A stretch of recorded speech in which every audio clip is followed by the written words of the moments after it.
Hi, everyone, and welcome back to Radical Love with Ains and Lex. I'm Ains. And I'm Lex. And today we're actually going to start another little series. So fun.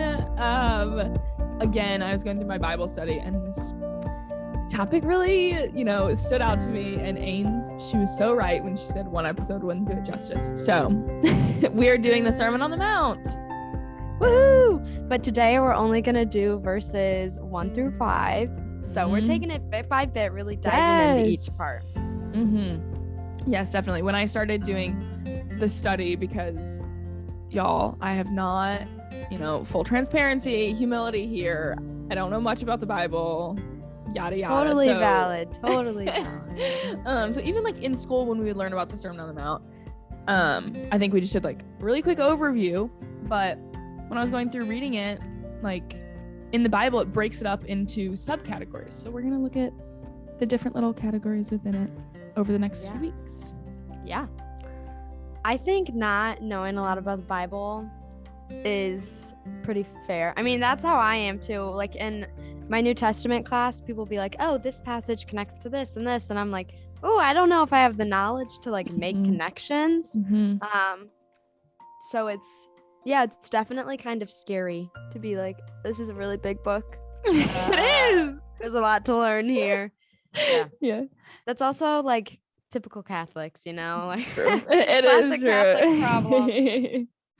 Yeah, but I'm excited because I was even telling Ains like the day after I did the Sermon on the Mount was the Transfiguration, and it related the Transfiguration back to like Moses and Elijah, and I was like, whoa, mind blown. It's just so fun. Oh, yeah. But as we always do, Rosebud Thorn first. Ains, would you like to start? Sure. So it's been honestly like a really, really busy week for me. So Rose, this is Lex, you don't know this is going to be big news for everyone. So there's a podcast here about study abroad. So it's like it's the study abroad podcast called Beyond, but the ND is capitalized because oh my gosh, Notre that's Dame. So cool. They make a lot of ND puns. Like if there's a word with an ND, it will somehow be incorporated into this university. Like we love the ND. So yeah, it's Beyond Study Abroad, and they were looking for a new host, and I applied, and I am the new host. What? So oh my gosh, so that's pretty exciting. So that'll be for next year.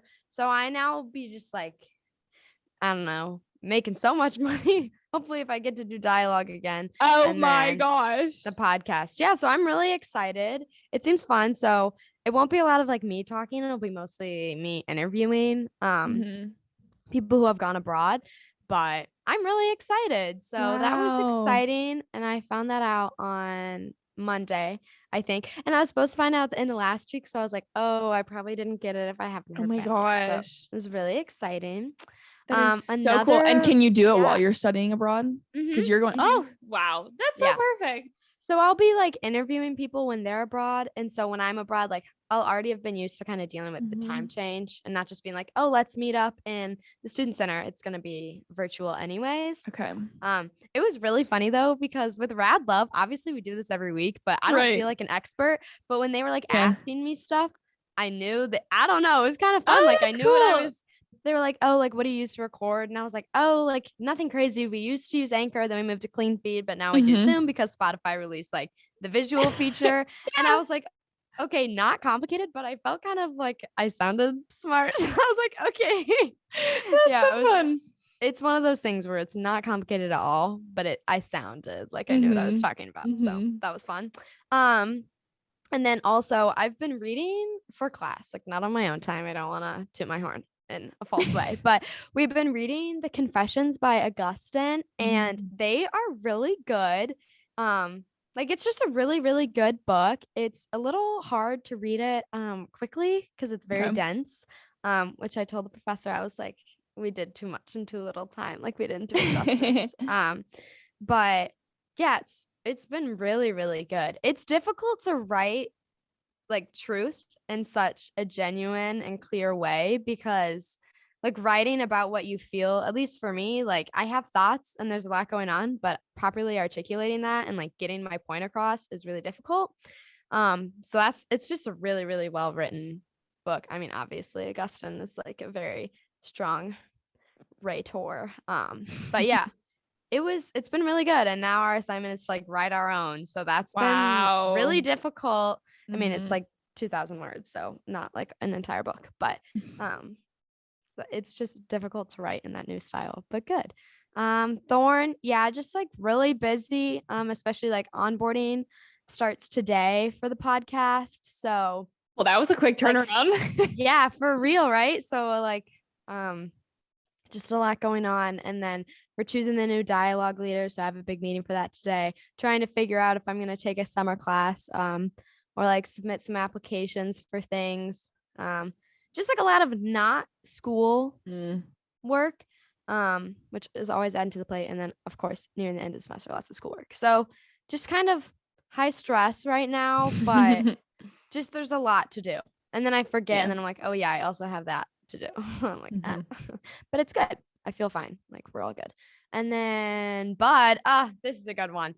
Half marathons tomorrow. Oh my gosh, it's finally here. You've been talking about this for so long. Yeah, and I finally don't have to run after tomorrow. So that's hype. In approximately 24 hours, I'll be starting. So yeah, my parents and David are coming 9 a.m. Okay. Which is low-key late, but whatever. Yeah. Yeah, so David and my parents are coming. My brother was supposed to come, but he got COVID. Oh, and he's like, yeah, so kind of sad that like I won't see him and his girlfriend and his friend, but I think it'll still be fun with Dave and the Rents. But yeah, super excited to not have to run anymore, but it is going to be snowing during the race. Oh my gosh. Oh my gosh. No. So tragic. But yeah, that'll be really fun. And like I'm trying not to do much homework this weekend. Also, behind me, I'm in the Pascagoula West Hall. It's so fun. Kitchen or whatever. So our mascot's a purple weasel. There's the weasel for anyone who is watching on Spotify or YouTube. Oh, so fun. Okay, my rose for the week. I feel like I had a few just like little things. Yeah, it was really sweet. So first my parents came up last weekend and we went to breakfast. And then we went to the Catholic Center. And I got my times mixed up for certain things. Like mass was at 11:30, not 11. So after we went to breakfast, I had time to like actually show them where I worked at. Like they obviously know that I work at Caldy's in the library, but they don't really know where it is. So like it's closed on the weekends, but like I got to show them the space. And we just walked around campus and yeah, it was really, really sweet. And then yesterday, so I took my dad up to the airport on Tuesday. He had a work trip. Yeah. And so like I just kept the car for those few days and then like picked him up last night and he took the car home. So I had the car for a few days and that was so fun just because like I can only walk certain places. And so Tuesday, Kat and I have been studying recently together. So this time we went to like a cute new coffee shop and we studied together. Fun. And then, so fun. And then yesterday I hit up another really, really cute little coffee shop. And I don't know, there was just something about it. It was a new area that I hadn't been to before. It was sunny. Birds were chirping. There were beautiful houses. It was just like perfect weather, perfect vibe. Yeah. Cannot explain how happy it made me. And then the last rose is that this is so funny because I have so much to do, but it's just like the only thing getting me through. Yay. Good. Yeah. Always need something. Right? This one's super random, but Ainsley, it will benefit you over the summer. So I am on the hunt to be, well, when I'm older, a cool grandma. But I am on the hunt to find a couple steps there. Yeah, to find my perfect chocolate chip cookie recipe. Oh. So that's so cute. So I've been making I started with like a chocolate chip cookie recipe that was like completely someone else's. And then like I've been altering other people's. And I made 3 different recipes this week and my roommates love it. They literally ask me to do it every night. So last night I wasn't doing homework anymore. And they're like, Like, see, it's so comforting when you make chocolate chip cookies. Can you please make another batch? So Oh my we made gosh. it, and they are convinced that it just needs a little tweaking, and that one's like the perfect one. So cool. What's it's the been really texture? fun. Okay, we are gooey chocolate chip cookie people Good. around here. Good. I don't like the Yes. really like super No. super doughy. No. That's No. like not. No. So gooey these are is good. yeah, no, Fresh these out the are- oven. Yum. Oh yeah, they literally like I'm like, you cannot eat them right off the pan. Like you gotta let them set up a little bit. So it's really funny. So that's been super sweet. And then my thorn, like you said, just before finals, there's just so much going on, like projects, tests, the whole nine. Really adding to the plate, but we're making it through. The end is in sight. And then my bud, not this weekend, because this weekend's gonna be brutally with studying. But next weekend I'm going to Pennsylvania with my mom and my dad to watch AJ play tennis. Fun. So and it's exciting. Easter. Exactly. Yeah. Fun. So that's gonna be really, really awesome. AJ randomly like called me and texted me this week. So and we just like talked about stuff that we've like never talked about before. So I'm excited to see him. Yeah. Good. So long-winded story. Yeah, these were some long rosebud thorns, but sometimes you need it, you know? Yeah. So would you like to read for us the first part of the Sermon on the Mount? Okay. Yes. So if anyone wants to read along, Matthew chapter 7, verses 1-5 is what I'm going to be reading. I tend to use the New Revised Standard Version, NRSV. So if that's what you got, we're about to read the same thing. So do not judge so that you may not be judged. For with the judgment you make, you will be judged, and the measure you give will be the measure you get. Why do you see the speck in your neighbor's eye, but do not notice the log in your own eye? Or how can you say to your neighbor, let me take the speck out of your eye, while the log is in your own eye? You hypocrite, first take the log out of your own eye, and then you will see clearly to take the speck out of your neighbor's eye. It's so good. It is so good. Yeah, this one is huge for me. Definitely something I need to remind myself of a lot. It really hits more than I do. Yeah. No, I feel that. I'm trying to find a pen because I was gonna jot down even more notes from just reading it again, but I can't find a pen. Yeah, no. I think it's just crazy how in like 5 verses we can get like so much out of it. Oh gosh. This is just something that's always going to be applicable. Yeah. Especially we just live in a world where comparing is, as they say, comparison is the thief of joy, but comparison is also how we measure a lot of our success. Like you're graded on a curve. Your grade is based on how you perform compared to other people.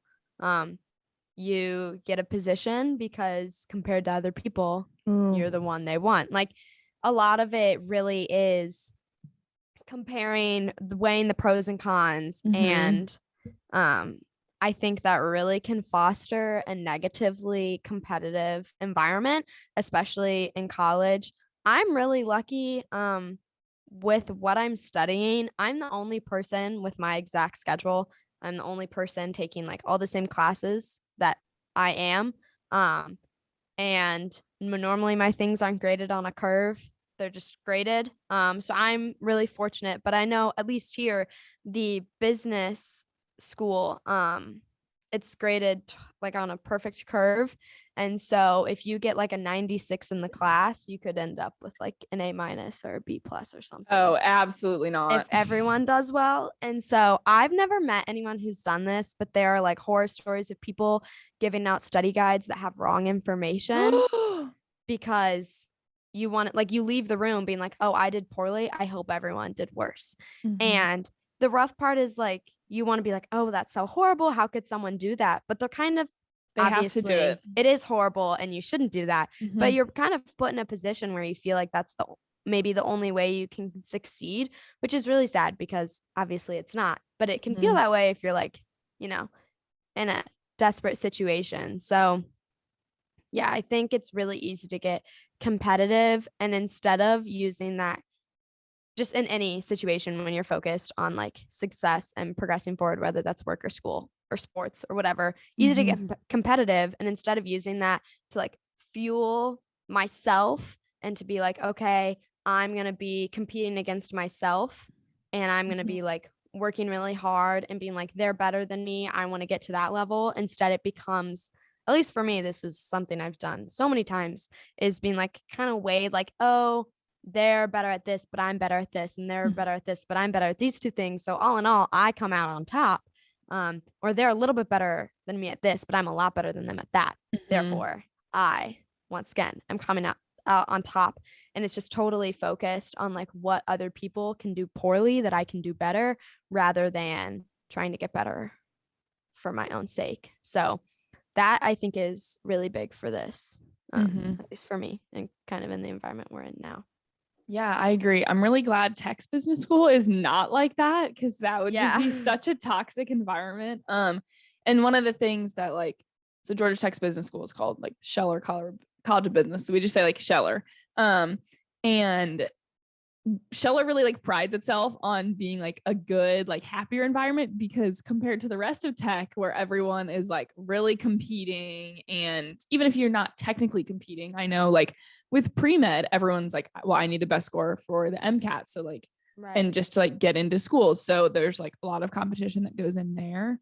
So for me, I'm glad like with the environment that I'm in, but when I was thinking about like high school, I think since our class was so small and like everyone knew everyone, like we basically knew what people's GPAs were, or, you know, you could take a gauge based on what classes they were in. And like, you wanted the top spots that you could go to the best school. And that is just so exhausting. And it just like really takes a toll. And so I don't know, maybe it's just because tech is bigger, or maybe now like the things that I want to do in life are so much more like specific compared to other people that it's a little easier not to compare.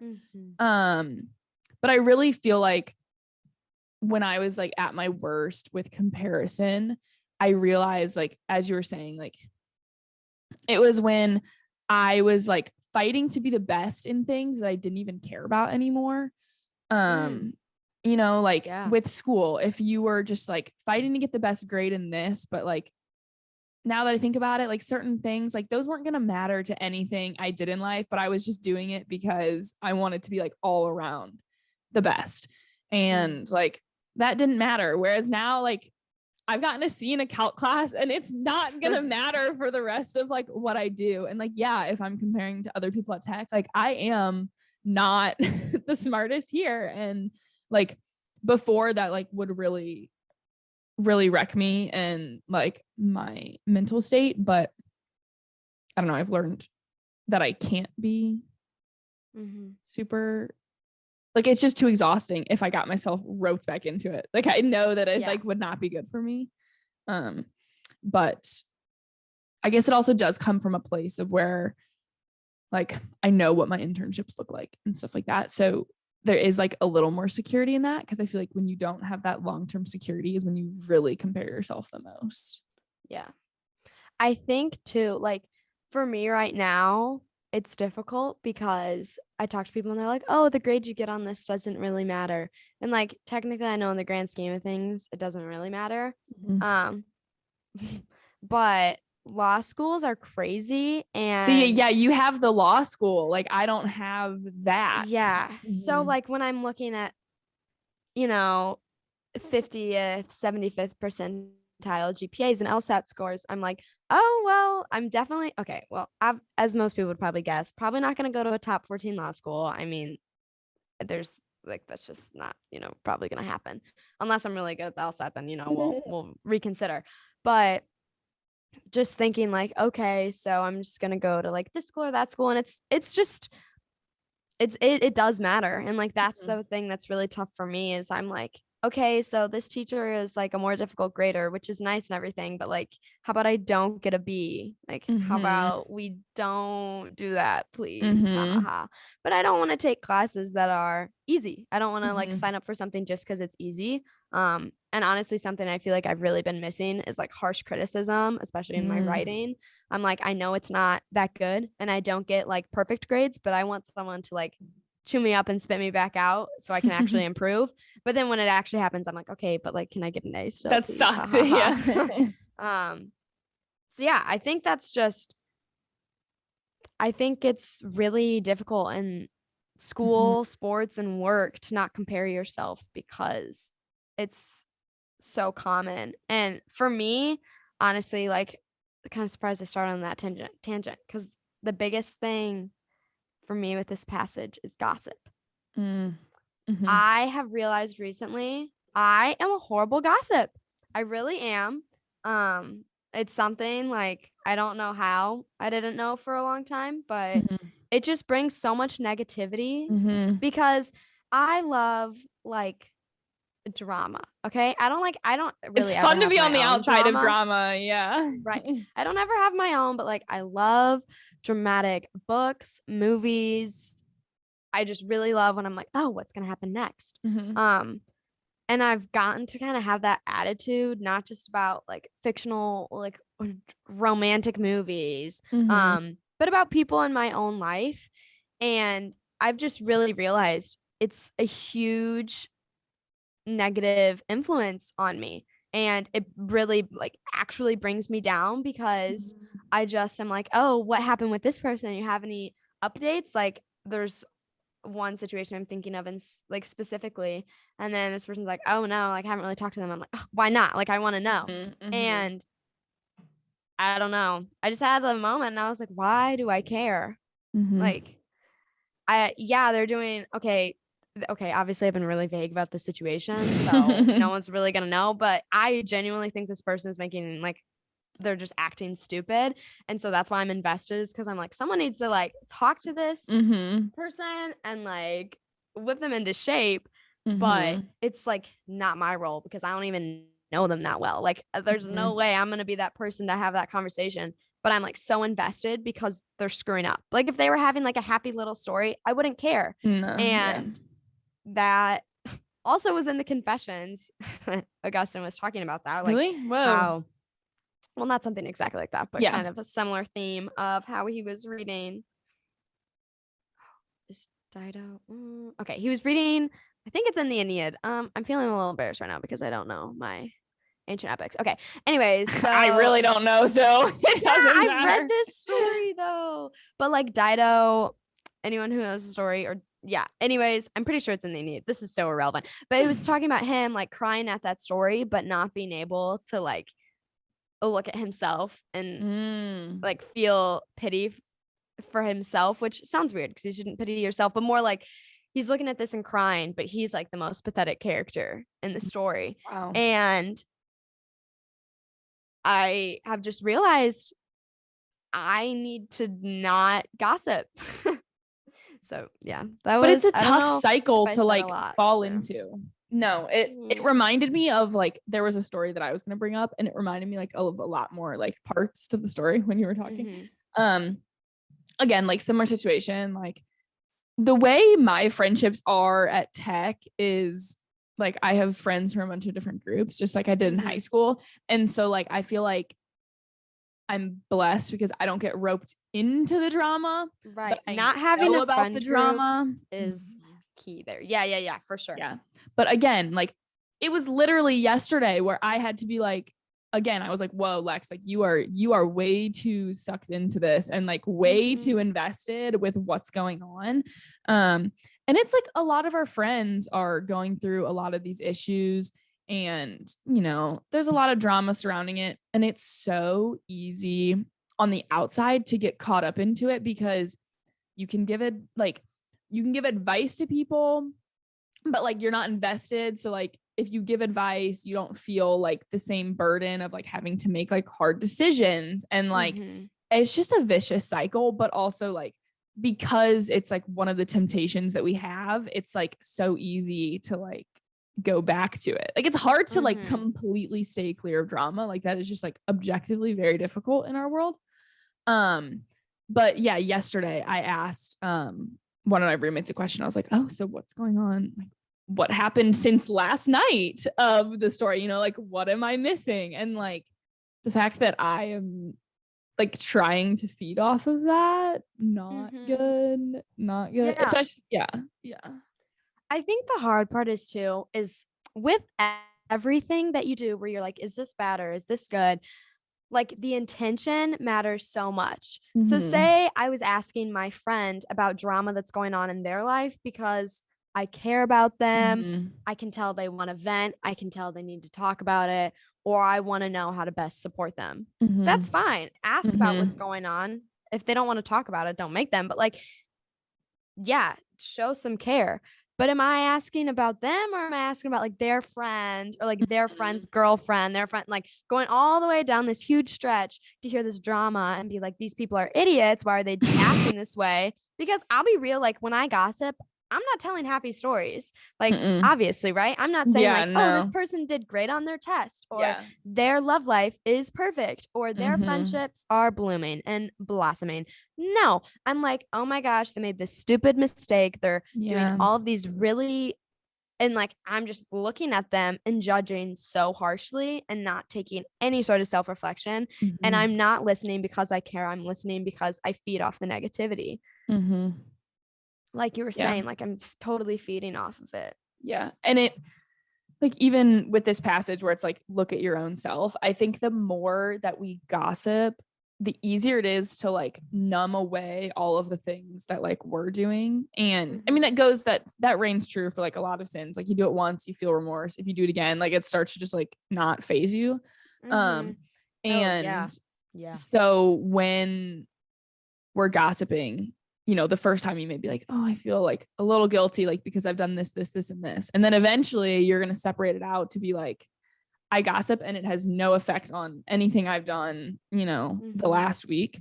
But I think when we look back, you know, and like you said, like do self-reflection with it, we'll realize when it's for good intentions and when it's for bad intentions. Yeah, I think it's huge. Like, because you also forget, like, oh, I'm gossiping about these people, talking about all their drama, like drying out, like bringing out all their dirty laundry. I love doing this. Okay, people are gonna do it to me too. Like, and you totally, like, there's no self-awareness in it. At least for me. Obviously, I don't know how other people go about this, but like, I'm like, oh, that's so dumb. But I don't think about what I'm doing in relation to that. And I just think I screw up enough where I could focus on myself and I have enough drama where I could last myself a lifetime of entertainment on this whole saga of me doing the same things, making the same sense over and over again. So I don't need to be looking elsewhere because we got a lot to work on just in this little 5-foot stature right here. I'm in that same boat. Yeah. And that's how we all are. Like the whole, at least for me, like this passage is just being like, stop, look at yourself, realize you have so many things to work on. And it's not like some insurmountable, oh, I love drama, I can't fix it. No, you can stop gossiping. Like, so I don't want to like give myself an easy out and be like, but I love drama. It's so entertaining. But like, I don't have my own drama, so it's fine because technically I'm not causing any drama. I'm just hearing the drama. And it's like, no, you are bringing negative energy into a situation by like caring so much and wanting to hear bad things. Like someone makes a good decision, I'm like low-key disappointed. Oh, now the story is less interesting because they broke it off with that person. Like it's really, I don't know. I think it's something I've realized I'm really bad about and I really want to change moving forward. So no more gossip for Ainsley. That's my late Lenten resolution. I guess just life resolution. I feel that. And it's going to relate to one of our next episodes with Sermon on the Mount. Like goes back to golden rule. Like if I'm gossiping about someone that I don't really know, there's chances that like someone else that I don't really know is going to say something about me, and they're going to have an opinion about my life. And if I don't want people spreading stuff about me, I probably shouldn't spread stuff about other people. I mean, like, Yeah.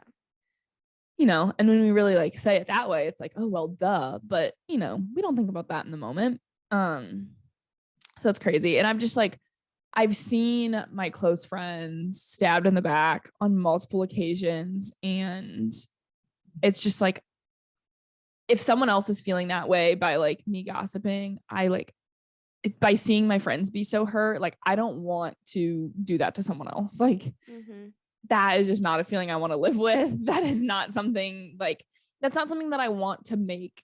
Well, it's not something that I ever want to do, but it's not something that I want to make like a constant thing, because if I do it over and over again, it's just going to be like second nature.